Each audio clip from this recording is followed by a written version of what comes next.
But it's going to be a great night, man. Jake Norman from Texas Parks and Wildlife, thank you so much for joining us. Likewise, thanks for having me. Jake is the biologist over this area. He handles Lake Fork. He's in charge of Lake Fork and making sure that he does everything in his power, in the department's power, to continue to make the fishery better going forward. So we're going to get into a lot of that stuff tonight. Before we do, man, I just want to give a personal shout out to Texas Parks and Wildlife because, and we're going to talk about some of this stuff tonight, but I have criticized some of, the only thing I've ever had an issue with is spraying grass, and we're going to discuss that in depth tonight. But I've also always made sure to say this: we are so fortunate in the state of Texas to have the outdoors department that we have, because I got to spend the day today down there at their facility, at the freshwater fishery facility in Athens, and really got to learn a lot about a lot of the things they do. And even this tracking survey that they're doing, man, everything they do is stuff that we are asking them to do. Like, they are going out of their way, and it's like the only government agency on earth that spends the taxpayer dollars on what the taxpayer asks them to spend it on. You know what I mean? Like, they do a phenomenal job, and some of the innovation and genetics testing and all the stuff that they've done with the Share Lunker program, they are the beacon of the outdoors department community within our country. They are hands down the best. There's nobody else even close second. All the other states' outdoors departments, when it comes to wildlife, fisheries, and bass fishing, and I don't know a whole lot about the deer, but I'm sure it's the same way on that side.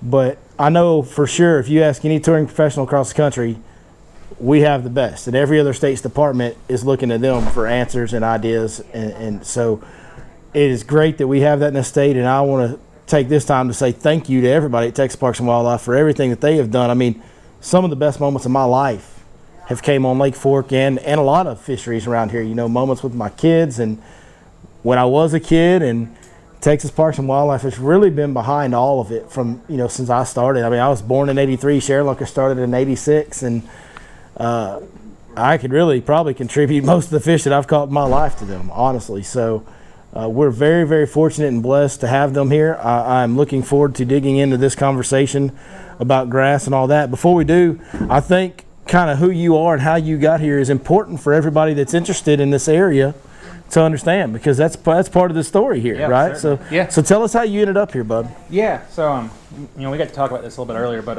I grew up just a boneheaded fisherman like everybody else. When I was a little kid, fishing was my life. At his age right there and younger, just fishing was all I wanted to do, and started going through it. I was one of those rare people too in high school. I actually knew exactly what I wanted to do. Like, people ask, I'm going to be a fish biologist. That's what I'm going to go to school. I'm going to be a fish biologist. Kind of surprised some of my teachers, and they look. I was like, that's an odd thing for a high school kid to say. Right. It's what I'm going to do. That's stinking nerd. Yeah, exactly. So went to school. All from the Midwest, kind of the St. Louis-ish area. Originally, I'm a lifer here now, so I love this state. I can say that. Yes. Absolutely a lifer here. But so grew up there, went to school, then got a master's degree at Southern Illinois, and kind of just started throwing out shotgun blasts for applications, truthfully, across the country. And searching for them, one came up with the Texas Parks and Wildlife Department, and it was just I looked into it more, and I was like, man, it's out of Tyler. And at this point, I'd actually came down from the Midwest every year, like a lot of folks traveled down here, and I fished for long before I ever was even going to school. And I saw that there was a job out of Tyler. I was like, man, didn't know where Tyler was at all at the time. I looked closer. I was like, that's right by Lake Fork.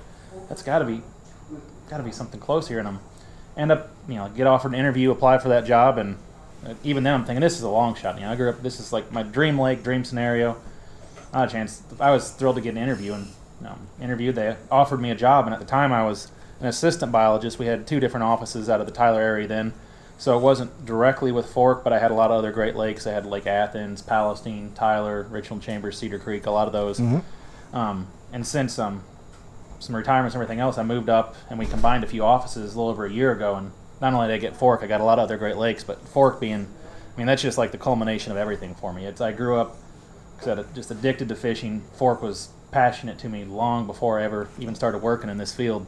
And then lo and behold, now I am here managing this lake, getting to work on the track and fish on this lake. It's really unreal, and I'm that was the cool part to me when you were telling me the story earlier. Was it's you were one of the guys that travels halfway across the country to fish this lake, and then now you're getting to manage it. It's pretty awesome. And there was a group of guys that I initially came down with my dad, and it was a group of those guys that were coming down from even back in the 90s. Some of these guys, I mean, they were fishing fork back in its heyday. Right. And so a lot of folks back home were rooting for me as well, for lack of better words. And they said, That's good. What? And it's a That's pretty great. cool place and pretty awesome. It's great, and it's great news for all of us. For everybody in this room, for everybody watching this video, it is phenomenal news for us because we have a guy that is in charge of the well-being of this fishery that is on the same page with us. He's one of us. He's one of our own. He's passionate about fishing this lake. He wants it to be a trophy bass fishery.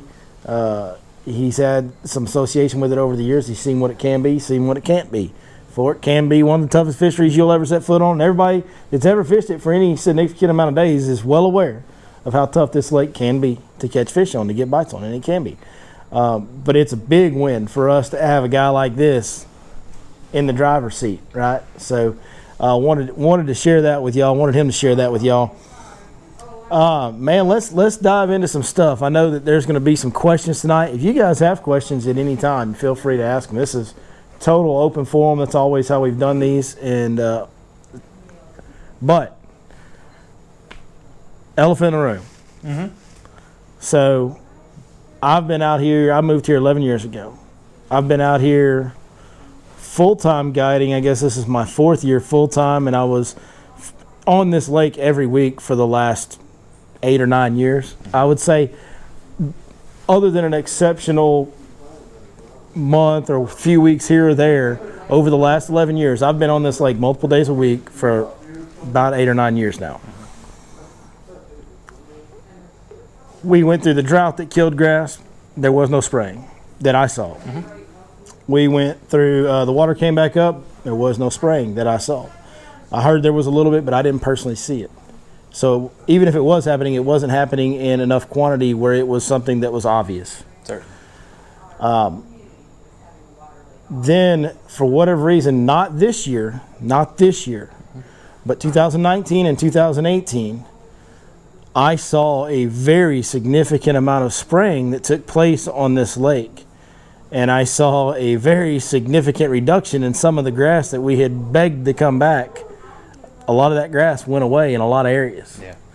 And we've more or less been reduced at this point to one corner of the lake that has a significant amount of grass, and then a patch here and a patch there in other places. Certainly.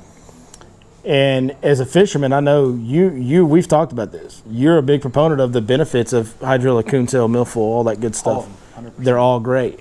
It's necessary in a lot of senses. It is necessary. Absolutely, it's necessary. I mean, I'll tell this to everybody. It's, you give me an East Texas lake in that region where it's known to grow big bass. You give me an East Texas lake that has hydrilla in 8-foot water or more.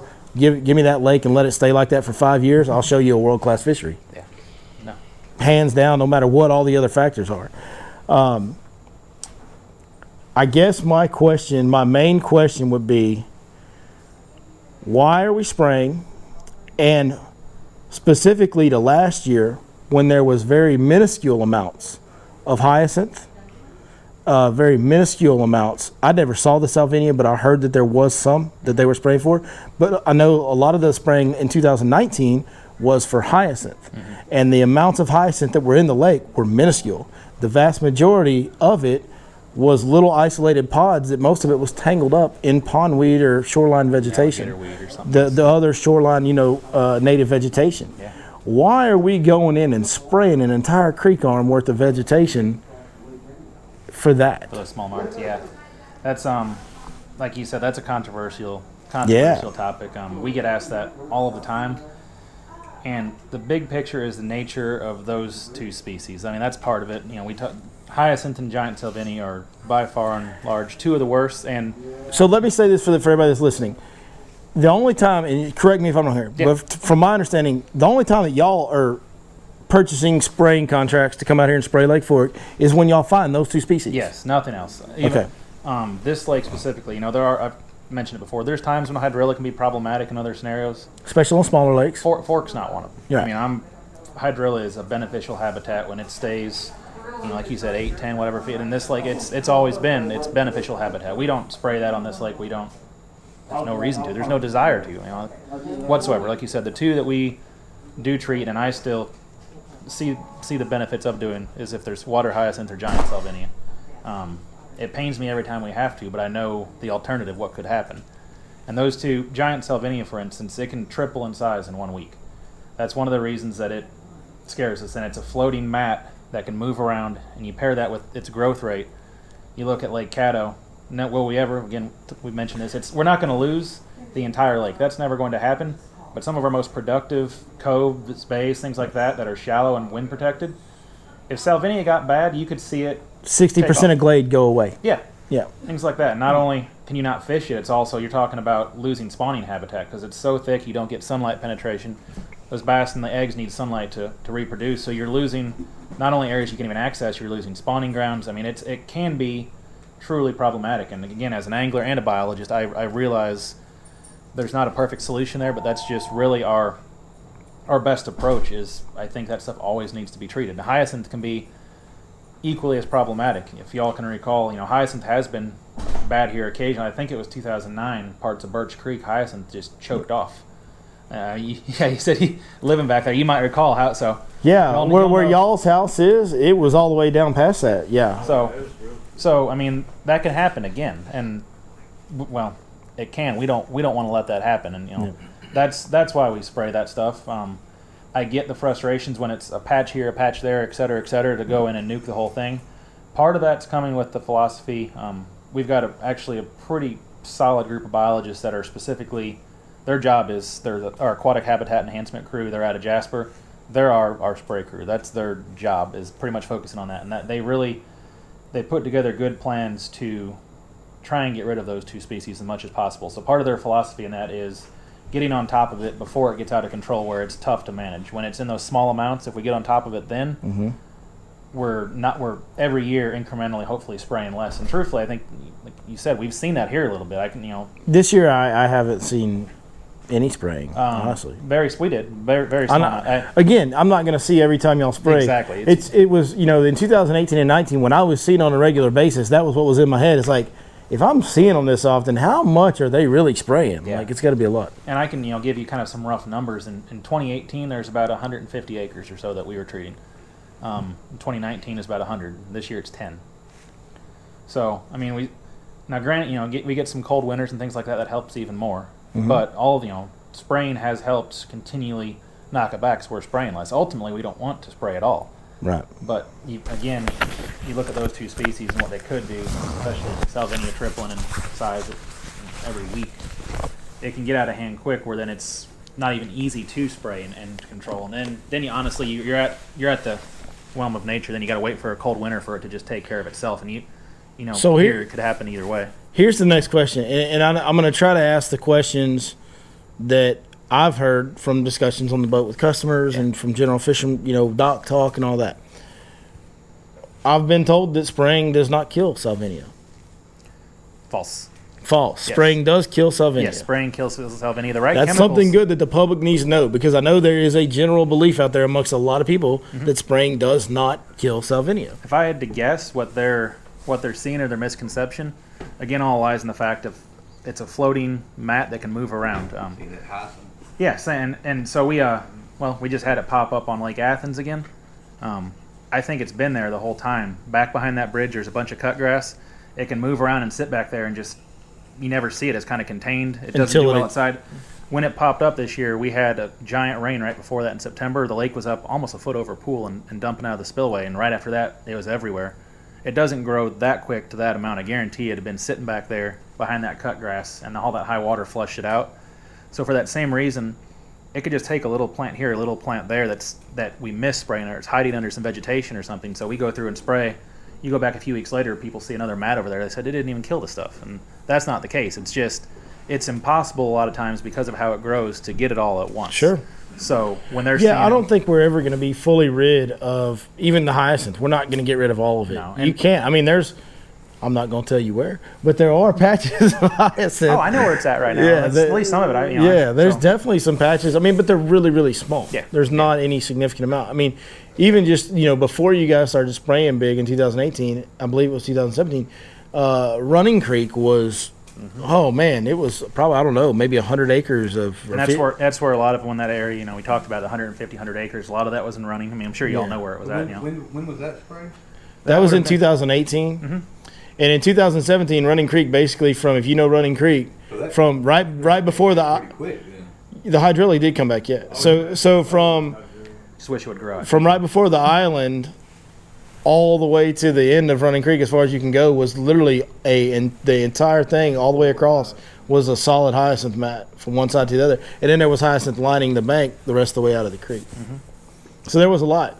You know, it's a weird deal for me because I love hyacinth. It's like the easiest mat to punch. It gives them all the room in the world underneath it. They stack up underneath it. It's actually, if you ever get a bunch of hyacinth around some water, it's great to flip that stuff, man. It's all smashed up. Yeah, and you're absolutely right. And when it's in those small clumps in that small amount, you're absolutely right. It's nothing different than a small dock. It's providing a little shade underneath them. The problem is, what happens when that dock becomes 100 acres solid? Yeah. Then we have problems. Well, and even 100 acres solid, like when it was up at the far north end of Running Creek, nobody really complained about it fishing wise because it was such a small corner of the lake. Yeah. But every time we got a hard north wind or a good storm to make the water flow in Running Creek, it starts matriculating down the lake. And then at that point, yes, if you start getting 50 to 100 acres of every creek arm blocked off, that's an issue. It is, and that's where we're coming from on our end. I do understand that aspect of it. For me personally, and I know there's a lot of people out there that will agree with this, I really wish that it would be the absolute last resort versus what it seems to be now is an ongoing preemptive strike. Like, you know, like you're trying to run preventative maintenance on this grass. And I know that everybody that I've talked to wishes that, okay, when we have a problem, then let's spray it. Because when you spray it, it's an immediate solution. It's an immediate solution. And it's not like we need lakes to have zero hyacinth in it. You know, Salvinia, I understand the dangers of that. That's a little different. I'm not talking about that. But to water hyacinth specifically, because most of the time, in more years than not, we'll get a cold enough winter that it knocks that hyacinth back and almost puts it down, and then it has to start over again in the springtime. In most years around here, it'll get cold enough to do that. Some years it doesn't, and then that's when it starts to become a problem. I would just like not that I have any pull with you guys at Texas Parks and Wildlife, but as a fisherman, and I think I speak for a lot of them, I really wish that we would wait until we had a problem to spray versus, okay, like last year in Little Caney, y'all sprayed a lot in Little Caney last year, and there was almost no hyacinth up there. Scattered, like you said. It was patchy, and then we killed an entire great big expansive area of vegetation. And not only that, there were fish in there that got sick. So when you spray grass, does it kill fish?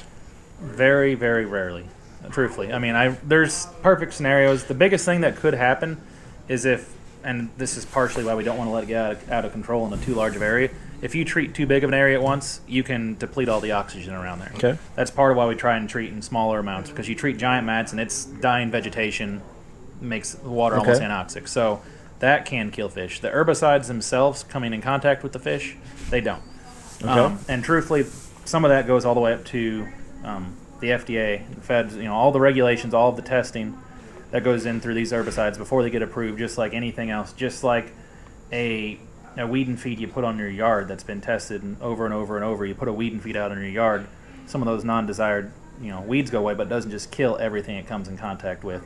And this the same. For a herbicide to be approved to go into a public water body, it has to go through ridiculous testing I'm to sure. make sure it's because this is also not only this is drinking water. Yeah, exactly. It's a drinking supply. On top of there being fish and wildlife that people are going to consume directly out of it, you nailed it. There's a drinking supply issue. So this is. All these herbicides are heavily researched before they're ever approved. I will say, in y'all's defense, as far as what it does to the environment is, when y'all spray that, it does kill all the surface vegetation. All the emergent vegetation dies, whether it's pondweed or lily pads or whether it's hyacinth. Yeah, it does. If it comes into contact with that stuff, it dies and it doesn't really come back. Yeah. If it does, it takes a long time. The hydrilla coontail, the submergent vegetation, the underwater vegetation, it does kill it. It knocks it down. It knocks it back. From what I've seen. But it comes back faster. perfect example of what Mr. Page, Running Creek, when y'all sprayed all the hyacinth, it kind of killed everything. And now, here we are 2 years later, I haven't noticed any hyacinth up there. I haven't noticed any. Maybe there's a patch here or there, but I haven't noticed any significant amounts of hyacinth at all. But there is a lot of other shoreline vegetation, and there's a lot of hydrilla and coontail up there.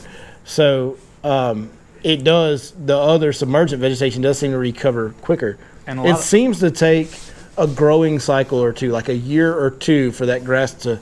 It may come back a little bit immediately, but it really seems like for it to get back where it's a good, healthy amount of vegetation in a big area, it's going to take it about 2 seasons from what I've seen. Is that?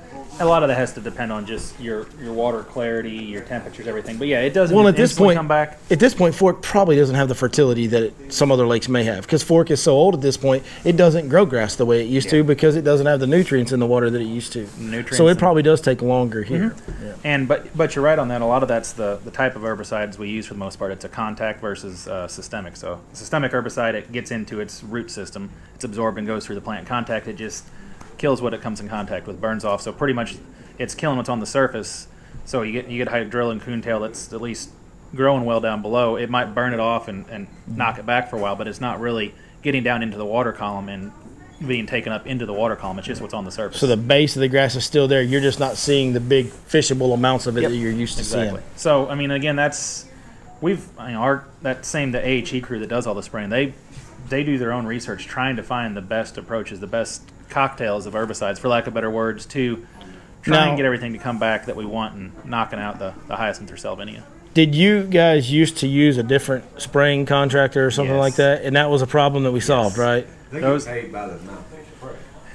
Well, I don't know about that. There's a good they might. There's a lot of rumors. By the gallons. I mean, trust me, those videos circulated everywhere. The guys spraying the willows and everything else, and that was honestly that was a bad deal. And their contract got cut instantly after that. Okay. And it's all right now. All the spraying on Fork is done in house. It's all our guys doing it. Okay. For that reason. So I got you.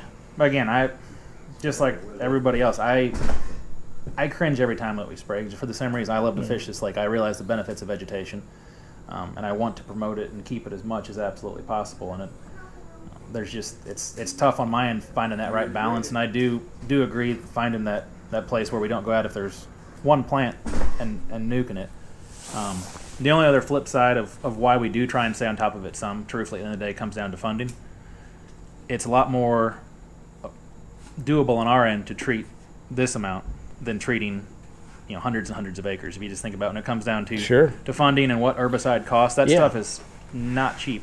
Yeah, unfortunately, money in politics. Yeah, it's you guys at the end of the day, y'all are a outstanding example of how a government agency should operate. I believe that, but you're a government agency. Yeah, we are, and so you're going to have to deal with some of that budgets politics and stuff. Yeah, it's the unfortunate reality. So I mean, I get where y'all are coming from on that completely. It puts me in a rock and a hard place at times, and I think I do the best I can to preserve what vegetation we have besides the hyacinth, the salvinia, any of those. I wholeheartedly believe you. And like I said, from what I can tell, and I got to know several of you guys a lot better today and got to know kind of some of the backstory of the programs and stuff today. And like I said earlier, you guys really seem to go out of your way as an organization to implement what your fishermen, taxpayers are wanting out of your department. And y'all do a really good job of that. And this was, I mean, I've got nothing but praises to sing about you guys except for that. Yeah. And it's not that I'm saying you're doing anything wrong. It's just from my point of view, it's an educational discussion right now that we're having, because it's educating me.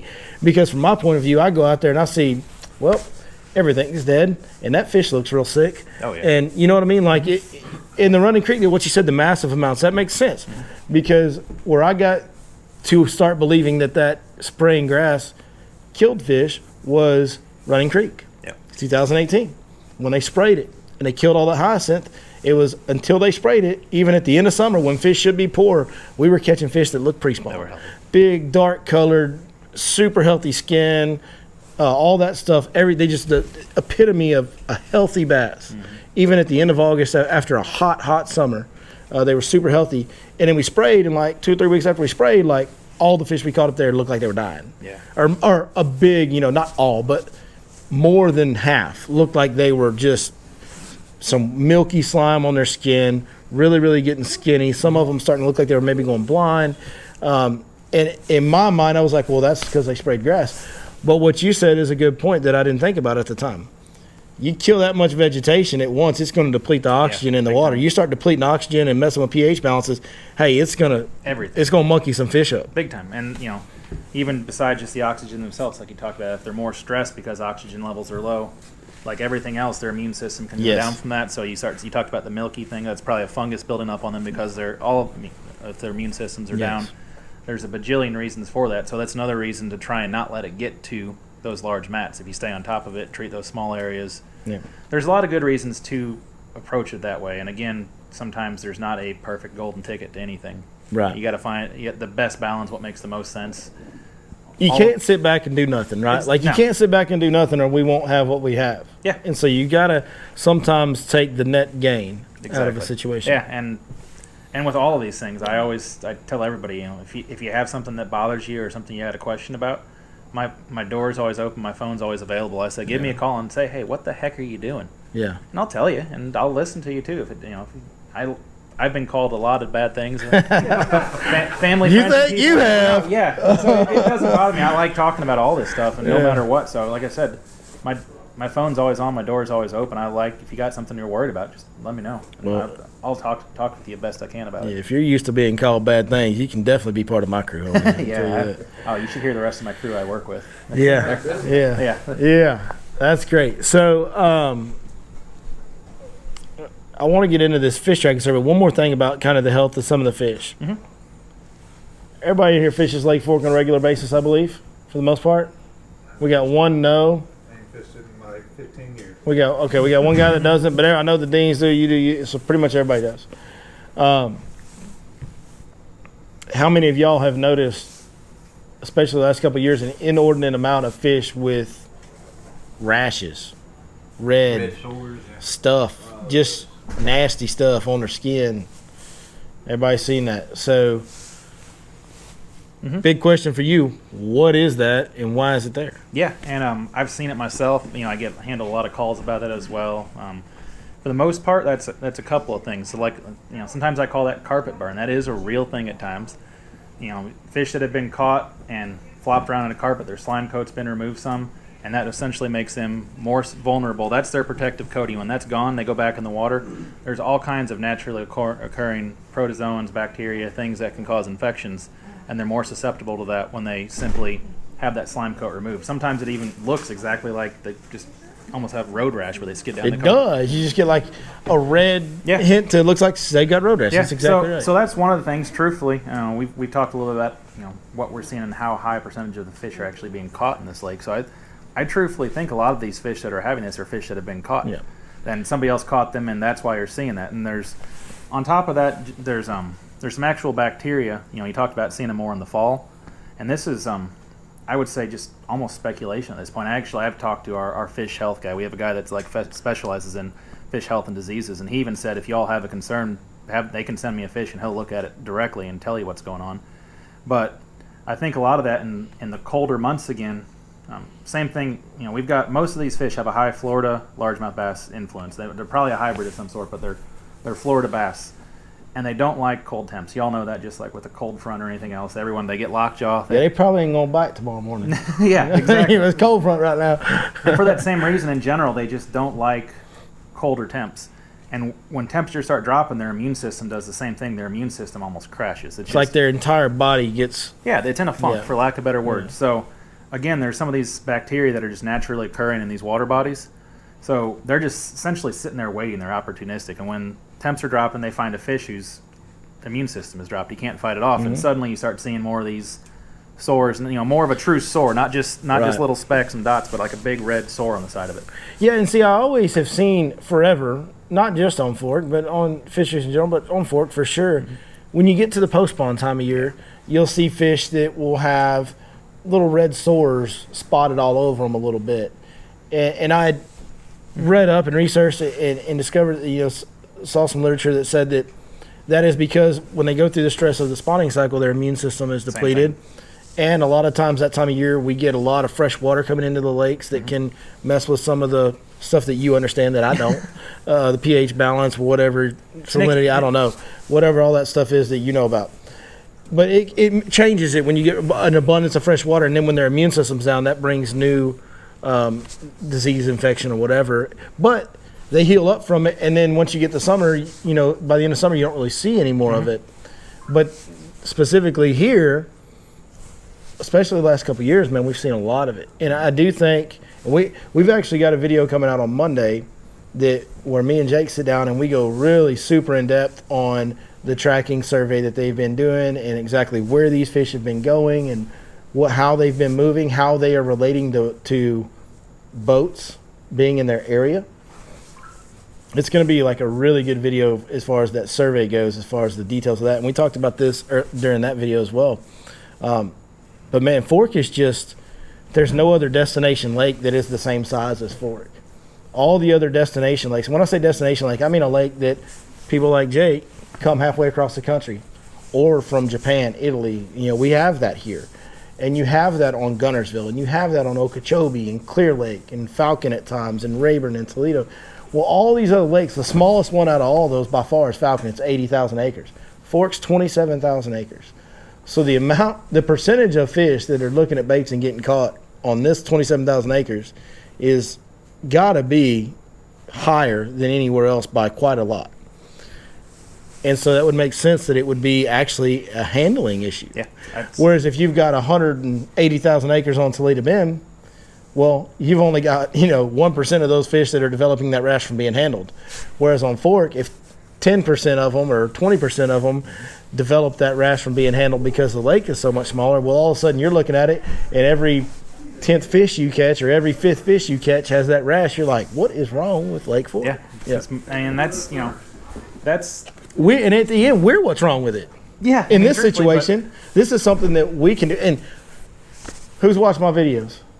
If you're here, I'm boat flipping king, right? We all do it. Absolutely. I do it. Every bit. Yeah.